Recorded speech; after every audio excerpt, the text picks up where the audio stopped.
host Marwan will be with us in just a moment. We've been having some technical difficulties, and so he had to restart his system to keep from freezing. Thank you very much, the internet.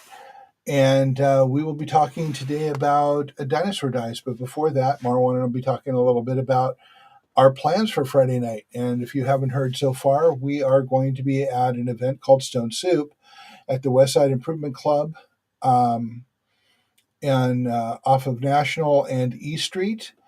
And we hope you come and join us because we will be there talking about tipping points and puzzle pieces. We'll be talking about the Food for All project and all of the other projects that we have going on. And Marwan is back with us and coughing a Oh, little we're bit. live. We Sorry are about that. live. Hold on. Yeah, let him go away for a minute, and I'll mute him. There we go. All right. So Marwan has been sick recently, and he's trying to muscle through this. And we will be working with him in just a moment. But yes, we will be meeting at the. We will be having a Stone Soup event. Chef Chris now will be doing the honors of making the soups. Spiva Spices will be donating the spices. It will be pretty wonderful, and we should all have a really good time. So I was going to ask Marwan what he's planning on doing Friday night. Friday night, I will be at Stone Soup. And what will you be Uh, doing in Stone Soup? well, so I've got a lot of duties. One, I'll be recording. Also, I will be setting up the go bag and doing a demonstration. So I'm going to be busy, and I'm going to be eating and fellowshipping and building community. Right. And one more thing you're going to be doing. What else? You're Oh, going to be emceeing. well, partly, but you're also going to be receiving a certificate of recognition for the work that the conduit does. Oh, okay. Well, I mean that doesn't feel like work. So But it's part of what you're going to be doing there. So I just wanted to bring that up. We have 18 recipients of awards, or not awards, but certificates of recognition. The reason we call them certificates of recognition is because we wholeheartedly believe in the practice of cooperation as opposed to competition, and awards feels like competition. Recognition is just telling you that these people are doing amazing things above and beyond for the community, frequently at their own cost, and doing good work. And so we want you to know who they are. And we hope that you will. I mean, again, this is, we do not advertise for people. We are a nonprofit. We are completely neutral. Selections are made by experiential data. We don't just give awards out or give recognition out. We give recognition because recognition is due. And so come and see these 18 wonderful organizations, businesses, and community service providers get their recognition that they're long overdue to have. oh, I'm excited. And just so people know, don't be afraid. I'm good. It's just a dry cough. I'm way at the end of it. Just caught me at a bad time. Yeah, and Friday night he will be perfect Yep. and glowing. And I do feel great. So yeah, I just have this dry cough that's persisting here, over a week now. So So I'm going to give you the title of today's program, and I want you to tell me what it means to you. okay. A dinosaur dies and nobody notices. A dinosaur dies and no one notices. Uh, man. Well, the first thing that pops into my head is apathy. Is the one word that I would give. Is that things are happening that are significant, maybe dire. I'll just go with significant, and people are unaware, and that could be good or bad, right? Is That's how I was significant versus dire. well, any of it, but for the idea of Stone Soup, we are going to stay completely away from all of the warning things because it's a celebration of people coming together. And the Mhm. one thing we believe above all others is that by coming together, we can change any outcome in any circumstance.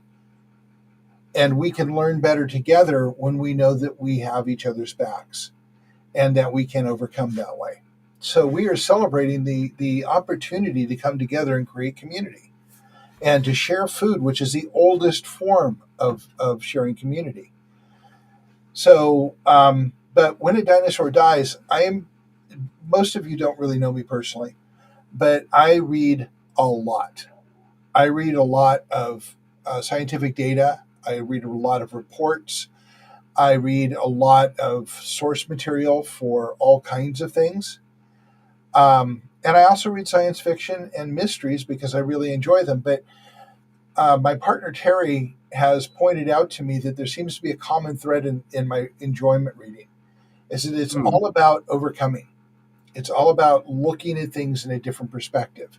It's about seeing the world through different eyes. And I have to agree that most of what I enjoy doing is looking at things through different eyes, through different ways of seeing it. And one of the things I came across in a book that was written probably 30, 40 years ago by a gentleman named Steve Perry, who, by the way, lives in Oregon, and it's called The Man Who Never Missed. And ostensibly, it is a revolution story. Now, for those of you who've listened to our programs, you understand that revolution isn't my thing. I think that intentional evolution is a better way to go to change things. But in this story, there is a description that I find very, very poignant. They were describing they have, of course, they have a galactic empire that is Earth-based galactic empire that is very abusive, very authoritarian, and when somebody has a problem, they send in troops to calm it out. It's all about resources and such. Oh, sounds kind of like today, but that's beside the point. And he said that they're dying, they're collapsing upon themselves, but being a giant dinosaur, it's going to be a long time before the brain realizes that the rest of the body has died. And so one of the things that I wanted to talk about today is the fact that a dinosaur is dying, and possibly two or three types of dinosaurs are dying, and we don't see it and we don't notice it because the time frame of the actual collapse is so long in our perspective. Mm. You know, we got to where we are, and these pending crises or significant situations over thousands of years. And the trouble is that the consequences are coming due in dozens of years to 100 years. And so we have to work faster and think faster and look at things differently. But the dinosaur's been dying for a long time, and we are not noticing it because we live our lives in our spaces trying to survive. Does that make sense? Yeah, that makes sense. And I find that as a very poignant example of what's going on right now. Um, when you're out on the road driving or being a passenger on a bus or whatever, you notice people doing very questionable things. And you see it constantly. There was a post on Facebook the other day that said, am I the only one that does WTF 96 times a day? And I'm not going to repeat what WTF means. You figure it out, look it up in the Urban Dictionary. Um, and as we say, what? Mm. And we look at this and we do this dozens of times a day. And I know I do. And I'm starting to pay attention when I do because people will do things that are just by any measure crazy. So think about that for a minute. When we're in our automobiles driving and we see somebody doing crazy, so, okay, I have to do a disclaimer right here. I'm 67 years old. And everything I've seen other people do that I go WTF about, I have done myself. And I just want to put that out there. This is not a judgment. This is a statement about where we are when we do those things. And when I do that, the next thing that comes into my mind is, where was I at when I did something that dumb? And I live to tell about it. And a lot of people do live to tell about it. But, I live to tell about it. So we live in these cars and we're driving along, and we are in a box of metal. We have a phone with us, and it's texting us. Our girlfriend just broke up with us on text, or our job interview or something when we think it's important to text back. All of these things happen, and we are in a bubble that says that we are alone in this world around us. But are we? We aren't, because I will say there's a 40,000-pound bus coming down on you that you just cut off. And physics says that if it had been in it come out any different, your day would be very bad. So we don't stop to think about consequences because we're too busy thinking about what we need and where we are right now. Something my dad taught me that it took decades for me to learn. And understand, listen to what I'm saying. I'm saying it took decades for me to learn. So I'm no smarter than the rest of you. I just have had a lot more time on the planet than many. But as we're going through these things, I'm thinking, is that 5 seconds I'm going to gain going to mean anything in the actual trip that I'm taking? From experience, I'll tell you, no, it's not, because I pull up next to you at the light a few seconds later. It doesn't mean a thing. So that rush and that thing that you did, that didn't mean anything.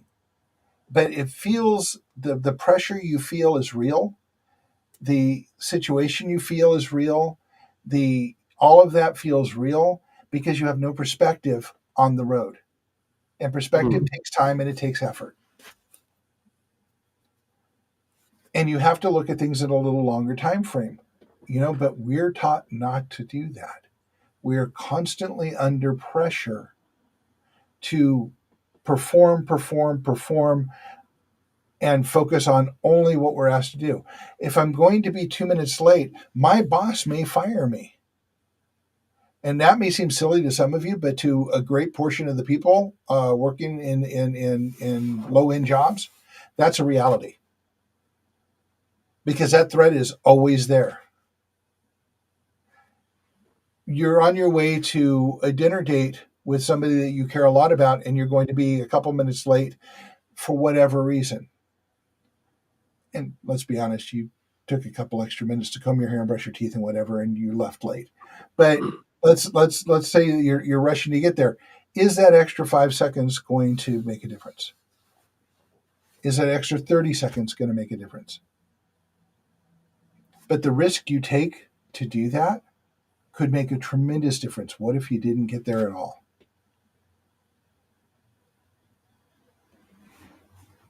This is what perspective is about. It's about thinking about things on a broader perspective and not just reacting to the moment and the pressure.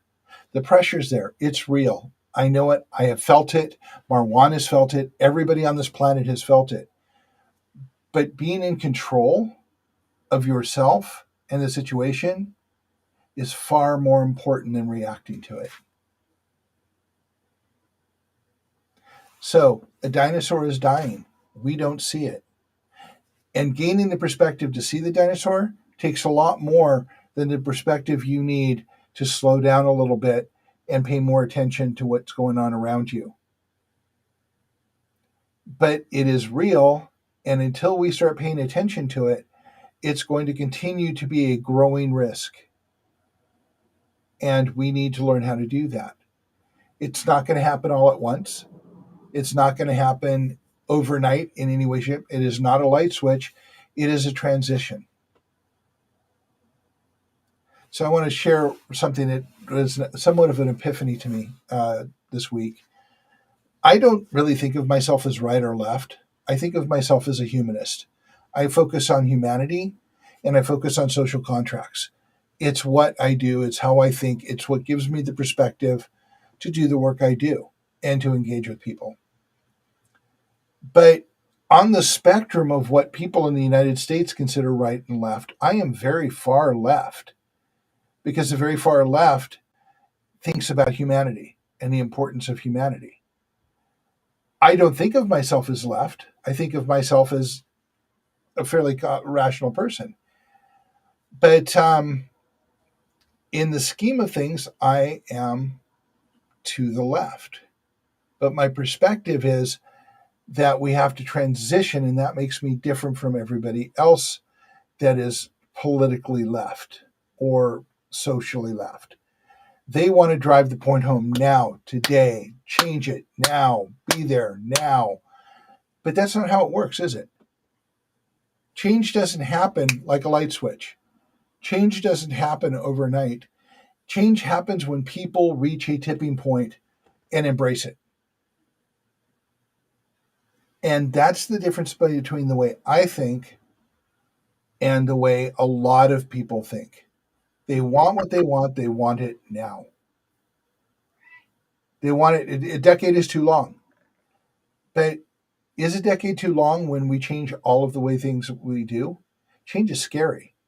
There are going to be people that do it quickly. There are people who are going to do it not at all until everybody else is doing it. But it's transitional. And think about the fact that it took thousands of years for us to get into this position. It's going to take generations for us to get out of this position.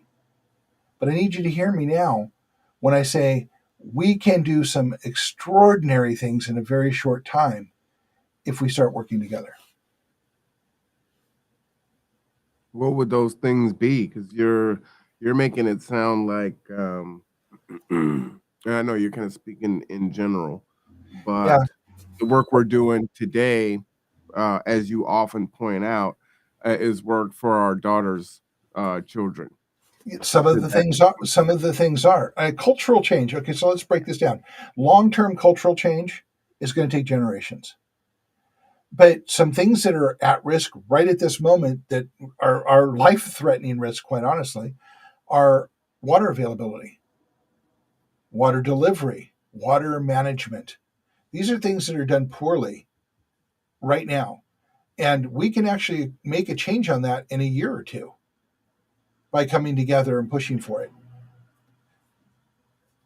Food security is growing more and more at risk due to climate change, due to transportation and infrastructure, due to our agricultural practices, due to many, many things. We can change that in a year or two. Communication, power, these are things we can change in a year or two because all we have to do is overcome the perspective that the utilities actually have our best interests at heart and we can start pushing for major changes.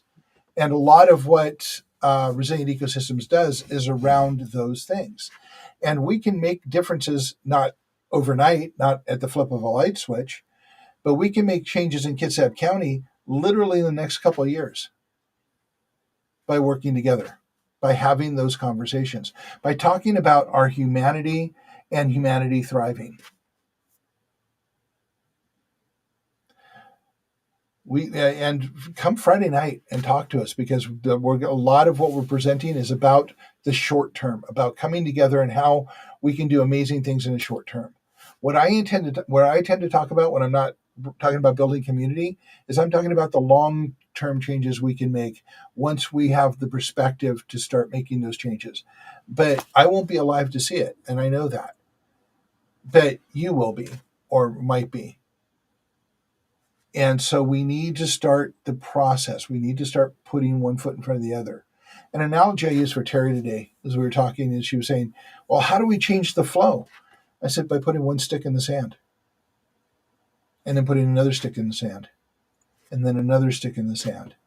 And we keep putting sticks in the sand with people coming behind us, putting sand behind those sticks and rocks behind those sticks. And pretty soon you've got the change of you've got the river changing direction to a different place. It's an incremental process, but someone has to take the first step. hmm. Did that answer your question? It helps. I think it might be good if you have uh, a response to those that may feel like, hey, I've got this life, and once this life is gone, what do I care? How, what happens to the world after? And regardless of whether I have offspring or not, it's for them to figure it out. We inherited, the world post World War I, II, and some other things, and they're gonna inherit the world post COVID and everything else. So, what is the incentive for, digging in and saying, "Hey, Imma work on some things that I'm not gonna see." And I don't know if there are gonna be enough people that are magnanimous enough to carry on in spite of themselves, also to do better by humanity. Well, the story of Stone Soup is if everybody gives a little, everybody gains a lot. And so that's a starting point for this conversation. But the reality is, the name of the show is Tipping Points and Puzzle Pieces. Tipping points are when 20% of the people are doing it and the other 80% follow along. Whether you're one of the 20% or 80%, I don't know. But your actions over time will prove which side of that fence you're on. I'm one of the 20% because I feel that taking a step today for my child's future, for everybody's future, is important to do. So what I'm getting from what you're saying is your focus right now is gathering the 20%. Exactly so. I like it. So we need the 20%. And by the way, that's a scientific thing. That's not a Mark thing. That's, Mhm. several studies have come out that says between 15 and 20% will change the world one step at a time. And Margaret Mead, a long time ago, said, never doubt that a small group of dedicated people can change the world. In fact, it's the only thing that ever has. So we've known this for a while. We've proven it scientifically now. And so what we need to do is bring those people together and start having conversations. And I think why that's important is I believe there are 20 percenters out there that have not identified themselves yet and feel like I would love to participate and make some change, but no one cares. There's too much to do. And so they sit in lament, in silence, and in solitude, not understanding, hey, you know what? Well, all we need is 15%. And with you, it's 3%. And now with them, it's 7%. And we're getting a little bit closer and closer. We don't have to change everyone. We're looking at such a small percentage, right? If you got $10 and 15% is $1.50, you'd say, hey, man, that's not a lot of money. So we actually don't need a lot of people. So I think Nope. changing that perspective on it is empowering. It makes you feel like I'm not doing this in vain, and the efforts that I make actually are going to make a difference because they are. And we are reaching tipping points around the world even as we speak today. Our focus is a little different than a lot of others because we're focused on local community because that's where the biggest change can happen. And I wanted to say this because I don't know if people who listen to this program know, but we are gathering data about the work that we do and the effects, both good and bad, the things that have worked, the things that have not worked. We have been working on messaging. We have working on ways of thinking about connecting with people. We are working on, we do workshops on this. We talk a lot. Oh my God, the color on this is so off. I look like I have like just ate a cherry popsicle. Um, and we're collecting that data and we are putting it together so that anybody anywhere who wants to emulate what we're doing in their own region or communities or county or city, they can have it for free. And we will talk to them about what works and what doesn't work. We will help them fit it toward their own community. We will help them engage in this because once Kitsap starts becoming more and more focused on gaining perspective and changing local behavior to better support everyone, other people will want to do it. And we are being watched by a lot of folks. So that'll be kind of a cool thing. Um, just saying that changing the world is not an instant process. Changing your neighborhood and your community is not instant. There's some things you can do fairly short term that will have really big impacts, but it is not instant. So, Well, and you it, one of the reasons why I pose that to you is there are times when I feel that way, right? I get up yeah, every day and I'm you and working me on a lot. both. I'm working on a multitude of things, and there's days like I don't even know what the point is of this. I could be doing something else. This is just such a waste, you know. I hear a lot of people just say, "Hey, you know what? I'll go and save the puppies because, you know, the puppies give unconditional love." Um, but you know, those times are Oh, I have to comment on that for a moment. I have a friend. you know, I'm going to butcher her last name. Um, Linda Nabiza, I think is her name. She's in Portland and she does rescue dog training. And mm, she is usually the happiest, most positive person you ever saw. But she posted something on Facebook yesterday or the day before that I was like going, oh my God.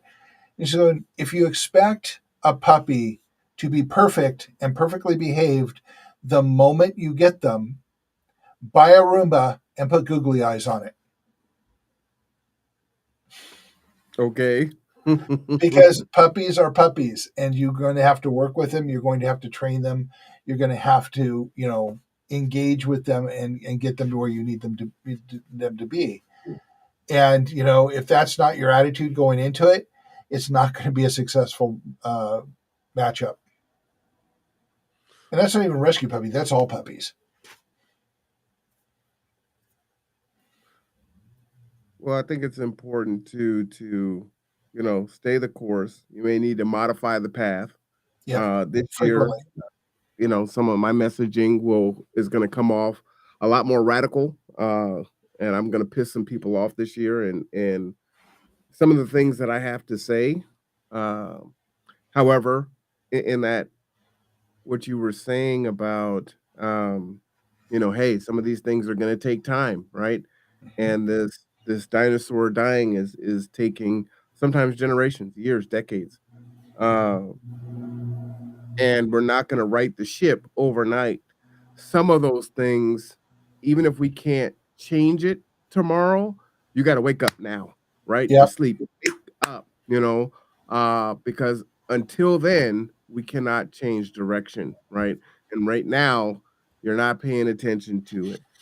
Whatever this thing is, you know, I'm not going to put a name on it because everyone has their issues. Uh, but what I'm speaking of Which is why I use dinosaur. what I'm speaking of personally, which I won't reveal here, but if you do watch the Echo Chamber series, you'll get an idea of what that is. Is the again, and that's why I use the word apathy, right? There's a lot of apathy around it. There's a lot of what you said earlier, right? All the things that I am critiquing now, I've done, so I'm no better than anyone else, right? So Mhm. these are some spaces that we lived in because that was the culture or whatever the case may be, survival mode, didn't think it was an issue, matured, whatever.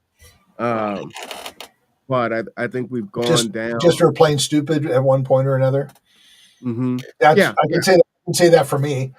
Yeah, yeah. I think we've gone down a path of destruction in a lot of different ways, and, you know, again, I know that I'm gonna piss people off, I'm gonna lose, friendships and probably even business relationships, but these things need to be said, and I think the net of it is it will be addition by subtraction, if you've heard that term, Mhm. and sometimes that has to happen.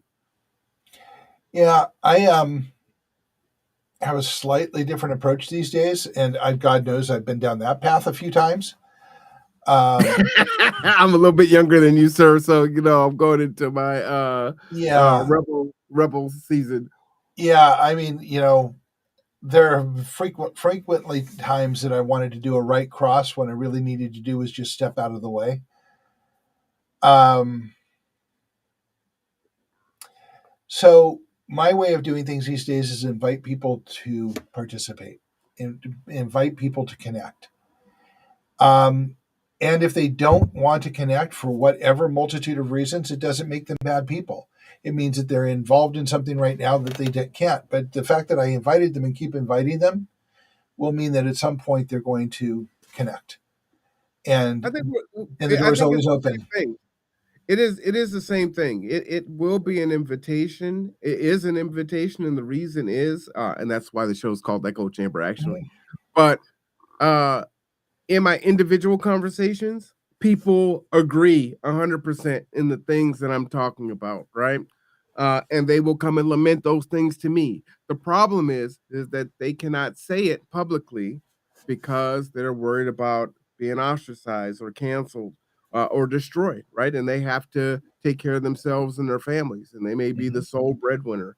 Um, and so it's too dangerous for them to take a position and speak out, even to agree, not to even, take any action, but just to say, you know what, I agree with that. They're fearful. We live in a culture of fear. We are taught to fear everything all the time. And going beyond that, you need to have your back covered, which is why community is so important. And having these conversations in a place that's safe, where no one's going to ostracize you, but they're going to hear you out and ask questions and engage in a conversation that will lead you to an outcome and possibly even consensus about how to move forward, is what we teach. Well, and in the spirit of Black History Month, my question would be is where's our King? Where's our Malcolm X? Where's our JFK? Um, where are these people today that people are listening to that are going against the grain uh, that folks can rally around, right? Everything that Where is our Bob Dylan? Where is our Crosby, Stills and Nash? Where Yep. is our Joan Baez? Where are the people that wrote the music and wrote the books that made us think and challenge? What happened to the '60s? Oh wait, I covered that on a program a few back. It got co-opted by our culture, which is a culture of fear. And so, where are those people? They probably shouldn't exist, because that is part of the cultural trap that we get into, is we look for champions to do it and to lead us, when you and I and the people we know are as much leaders as they are. We just have to do it together, as opposed to looking to one leader. If you have one leader, you have one point of failure. I agree and I disagree. And I disagree because I with just want to point King. out, this is one of those moments, folks, to pay attention, because Marwan and I are disagreeing on something. Watch how we do this. This is because as King being a leader and through that assassination, that legacy has carried on, right? Mhm. Even though there's that failure point. I think we've had the absence of leadership for a few decades now, and no one has really come forward. We've had Occupy Wall Street and Black Lives Matter and some other things, and there has been leadership that's in there.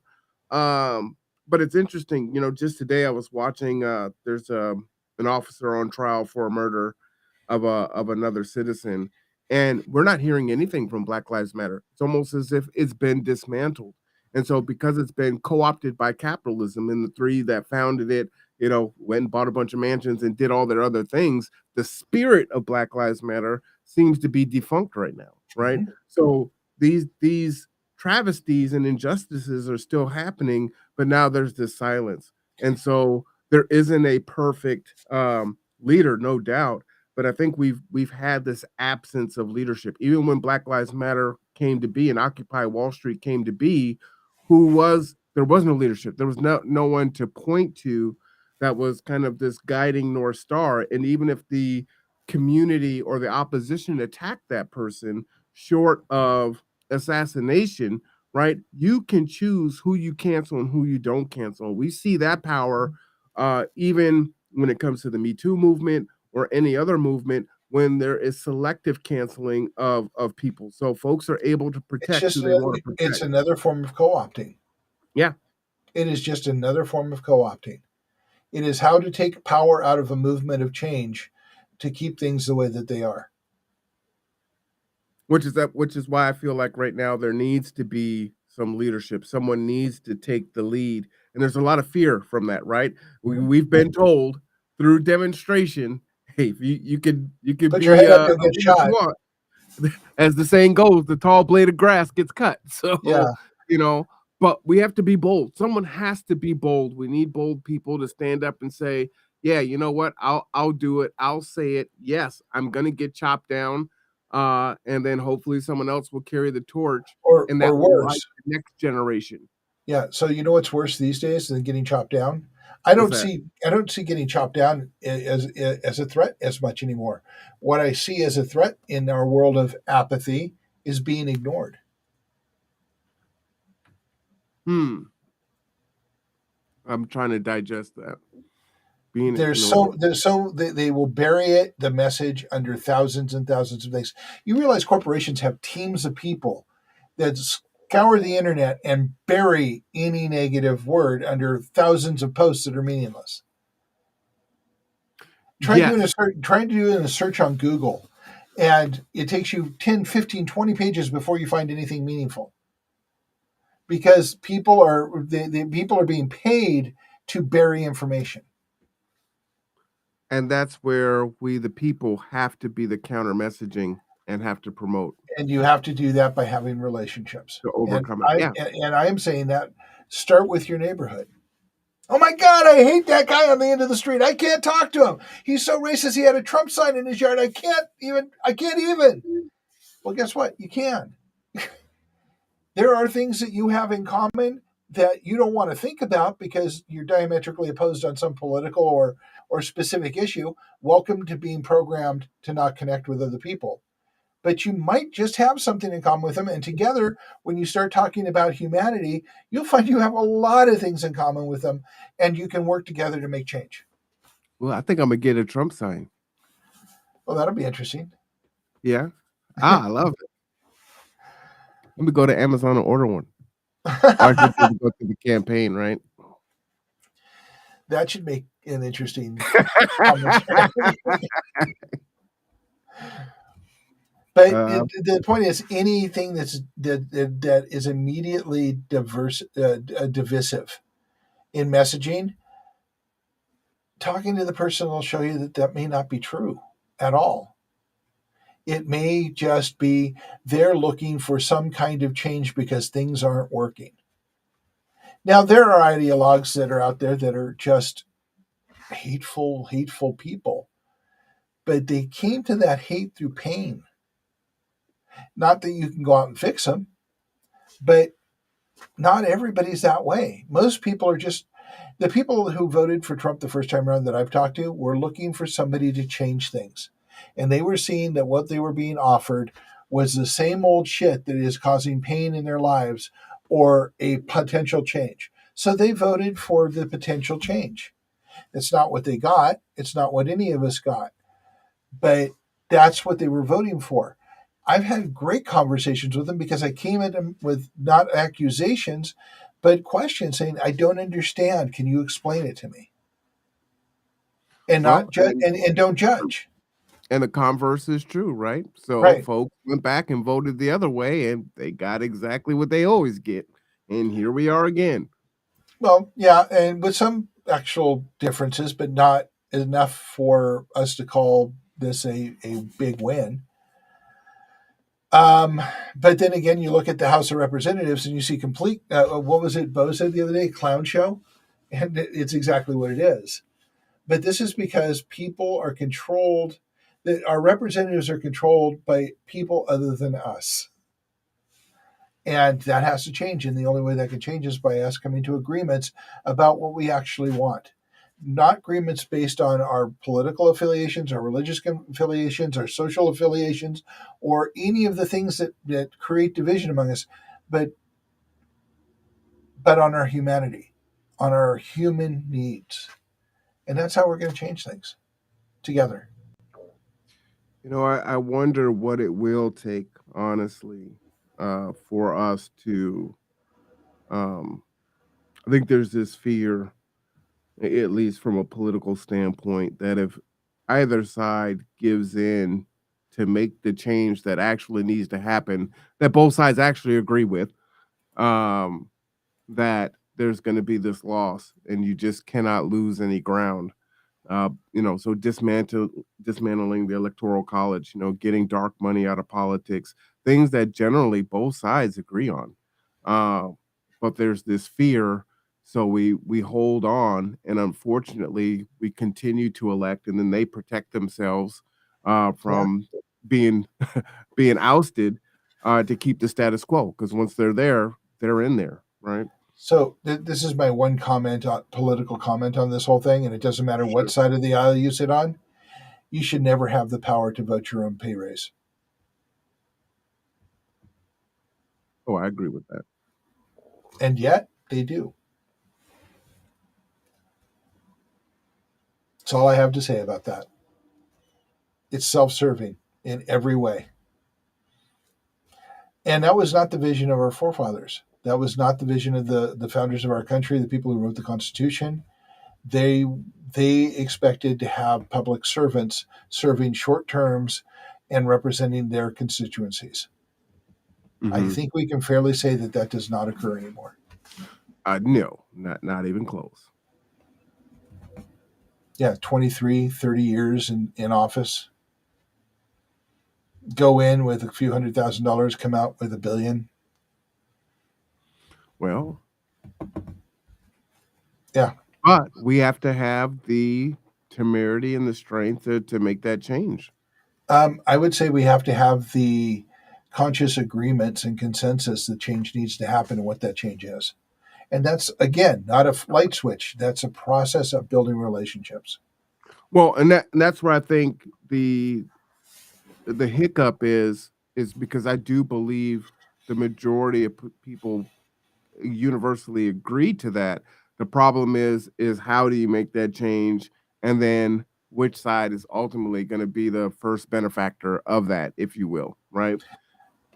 Well, and the fact is, if we all benefit from it, then that's not even a question. But we've gotten everything about competition, about who wins, who perceives to win, as opposed to cooperation where we all win. Well, let me put it in terms this way, right? And again, we're not taking a political stance either way. Um, so in this scenario, right, there is pro-choice, right, or pro-life. Well, pro-life and pro-choice, which are perceived opposites and Right. That's and why the that's why I'm division lines. framing this. Yeah, That's why I'm framing this, right? I was just clarifying. This is yeah, okay. So this is what's on the table, right? So both sides agree electoral college, dark money needs to come out. Mhm. However, that issue is such a polarizing issue. Either side will not acquiesce and collaborate and make the change because there's going to be a winner that comes from that has to rule first, and that they're probably going to advocate for that third rail, that deal breaker point, so then everyone just stays where they're at. How do we get past that? By learning how to recognize the importance of a point that we both win on and stop, or that we both gain from, and stop looking for a solo winner for all issues. That's how But we that get. that That's how we is get the trapped. that is the singular issue for many people. Like nothing else matters Mhm. but that. So if I don't have that, then I don't have anything. Okay, I already said at the very beginning of this program, I am perceived by most as very far left.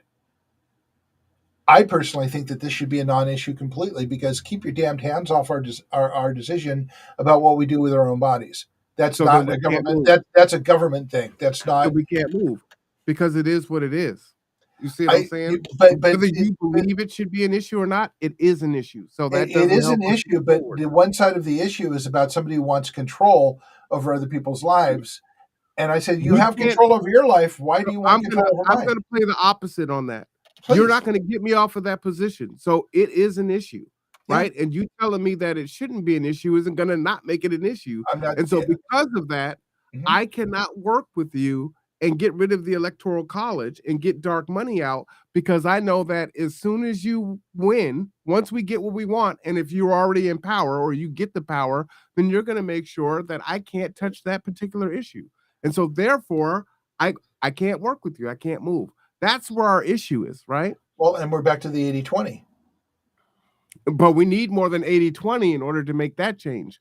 But speaking, I think I may have come up with a potential solution to that. I think if we were to have a coalition, right? And said, "Hey, look, we're going to get rid of the electoral college, we're going to get rid of dark money, or whatever we think, lifetime appointments to The Supreme Supreme Court. Court. We Okay. will not, either side will not touch these list of issues for 5 years.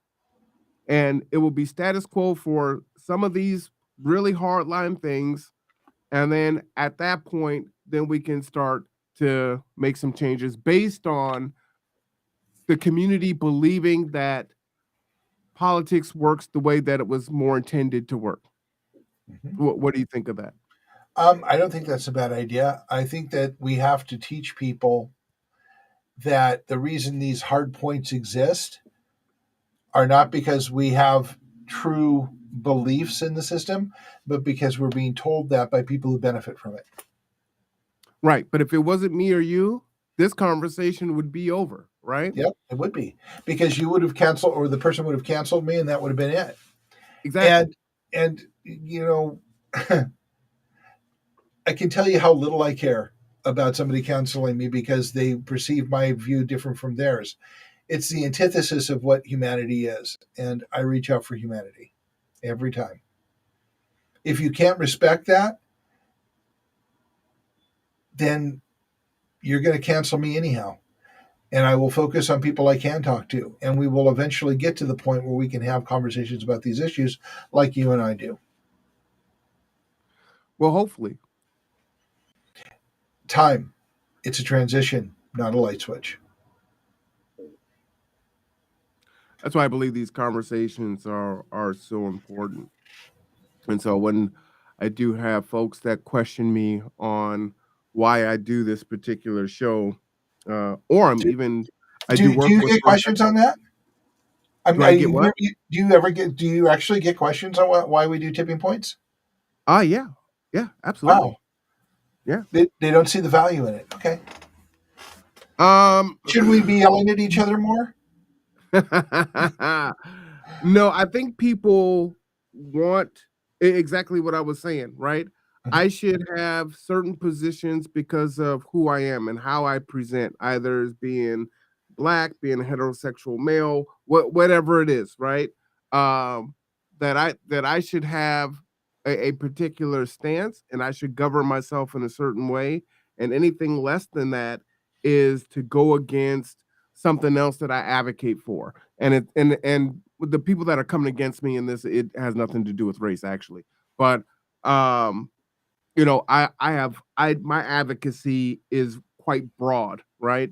And my advocacy is also could be construed as contradictory because I have quintessentially I am not a left or a right person, right? I'm very conservative in a lot of ways, but I'm also very liberal in a lot of ways. Mhm. And in that, I support that advocacy, right? And those things often are in conflict with each other. And so depending on who I'm talking to, Well, they're like, are they "Nope, you really wear that are they hat." really in conflict with each other, or is there a perception of conflict?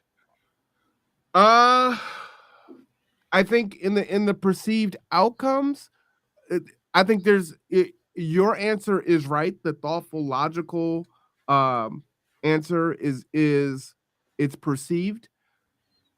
However, again, because you and I can have a conversation and have conflict and move through it, most people cannot, and it's a zero sum situation. If I advocate, for instance, for men and boys, it doesn't have anything to do with saying that girls and women's issues aren't important. But they use that as a trap to try and catch you into something other. Yeah, I know. I mean, it's part Right, of I'm a misogynist pig, it, you know? it's what we Oink, talk about. oink. Yeah, it's what we talk about in the workshops is how to overcome that particular behavior. But to use a too obvious pun, and I'll apologize for it in Let advance. me swallow my water so I don't spit it out. So it is not black and white. Okay, there's a lot of shades of gray in there, and if you hold a particular point and it seems to be in conflict with this other point, that's a conversation, not a reason to cancel. Hey, how many shades? Because it's 1:53 in the afternoon, not in the morning, sir. Well, as many shades as you need. Well, I mean, if it's 50 Shades, then, this might be a nighttime show. Oh, way more than 50 Shades. Oh, wow, okay. You did Diversity, say you're a little diversity, older than me. diversity is everything. Let me just put my water down. As I hear the whip. Wow, this is really taking a left turn. Oh, man, have you seen 50 Shades of Grey? No, but I saw the predecessor, The Secretary. What? There's a movie There's a that precedes the 50 Shades things called The Oh, is there? Secretary with James Spader and Maggie Gyllenhaal. Oh, okay, maybe I need to check that out. And it's a much better movie than any of the other ones. Is it? Hey, well, don't knock it till you try it. You haven't even watched it. I saw parts of it, read Yeah, the book, and when everybody yeah. was reading it, I went, better books. There are lots of better books out there. Wow, quite snobby. Go, hey, for No, no, I actually have to respond to that. It's not snobbery; it's respect for my time. oh, well, I was gonna say is that you are older, and so you've had more experience, That and so in maybe some you things, need to. I'm just saying, maybe you need to maybe enlighten us. Maybe we do need a nighttime, late night show. yeah, where we could get really down and dirty, so to speak. I have some great ideas for guests too. Oh, good lord, Mark's macabre. No, I've lived a long time, and I have a very broad community that is very inclusive. So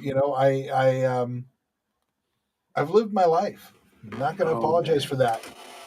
No, please don't. There's just so many ways that we could take that. We just need to do and scene and cleanse our palate and get out of the gutter. Well, you're the one who took me to the gutter. I just have I, to swim. I just did some backstroke while I was there. oh, good lord. Oh man, let me have a cough drop. Look, I'm just getting over a cold. Okay, Yeah. so my mental state is not clear. Everyone, Oh no, but it's been a lot of fun here. Um, have a dirty mouth orbits. yeah. Well, whatever you need to have. Oh goodness, Anyway, so folks, the dinosaur is dying. Try it's not a to hell of be a under it when segue. it falls.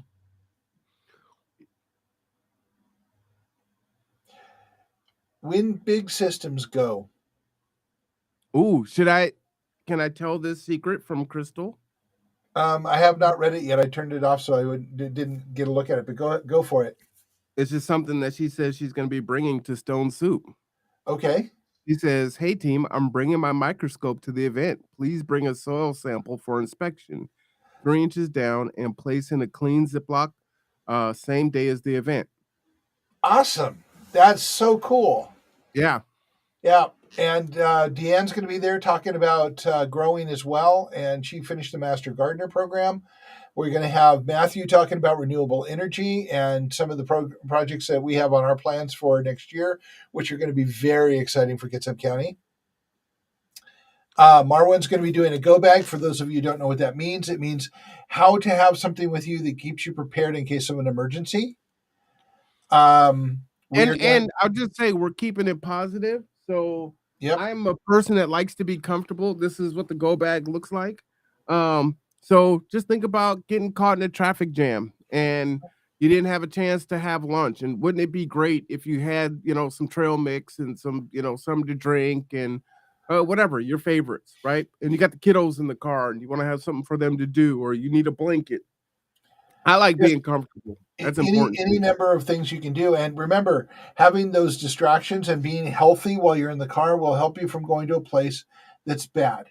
It might slow you down from making a drastic decision that will be bad for everybody, Hmm. or maybe somebody else making a drastic decision that would be extraordinarily bad for you. Yep. So let's take care of each other. Let's embrace our humanity and let's care more. Okay? That's And I really where wanted we to have to go. and I wanted to challenge everyone too is I'm not gonna, the bag can only be so big, right? I still need trunk space. So I can't wait to hear what you would put in the bag that I didn't put in the bag. I think that'll be a lot of fun. because that might be something that I end up modifying and saying, "Hey, this is what I need in my bag." And I'll challenge you to create a list from what people suggest that should be the go bag list that we can put on our website and on Facebook. Oh, I love it. Done. Okay, Done. I love it. cool.